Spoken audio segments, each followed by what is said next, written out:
I'm unfortunately guilty of not being one of those very conscious parents and not appreciating my son for everything that he is. He is very different. He's very full on. He is really out there. He is very clever. He just does not goddamn stop even in his sleep like your son. And I don't know how to deal with that shit sometimes, and I just lose it.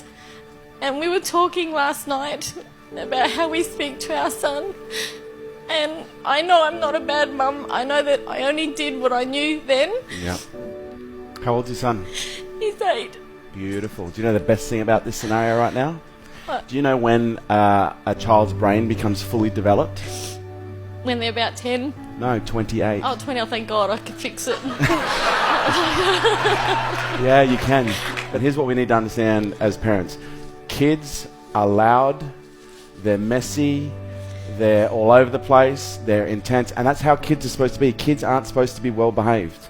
They're supposed to basically come into this world and flail their arms and find out where the boundaries are. That's what kids do. And our job as parents is to allow them to find those boundaries safely. And sometimes it's hard because what kids do is they come into this world and they behave in ways that press our buttons because we see so much of ourselves, in those children. What our kids need more than anything else is they need to learn how to regulate. Most of you who don't know how to regulate is because your parents never demonstrated it to you. Because when a child is having a meltdown, what do most parents typically say? Stop it. Just stop it. For God's sake, stop it. Go to your room. I'm sick of hearing you carrying on. Whereas what a child needs in those moments is a nice, calm parent in the midst of a shitstorm is just to get down on one knee and grab them and bring them in and just hold them and say, it's going to be okay. Just breathe. Just breathe.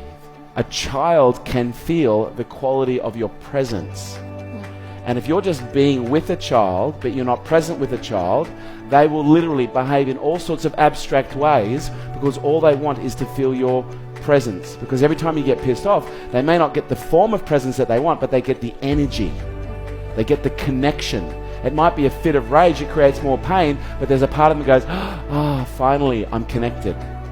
We need to understand when a child is upset, they just need to be shown how to regulate. And you've got another 20 years to work it out. And he'll push every button on the way, don't you worry. He goes, I'll keep pushing your mum. And I went, oh, fuck. Yeah?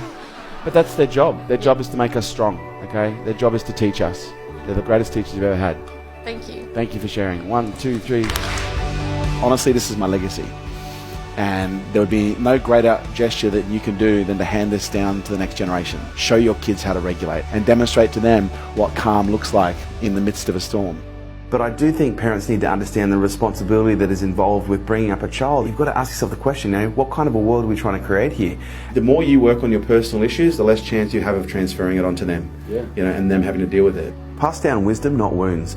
The greatest opportunity our kids have is by learning through the best example that we can give them. Our species really is dependent right now on a new generation of thought leaders coming through who are healthy, who are happy, who are balanced, who can look at things in a more conscious way and make better decisions than some of the decisions we're making right now collectively. I look at my business, I look at everything else, and he's my greatest legacy. I don't see myself leaving behind money. I'm leaving behind this incredible human being that if I condition, support, train and coach properly, he's going to be able to create and affect 10 times the change that I have in my lifetime.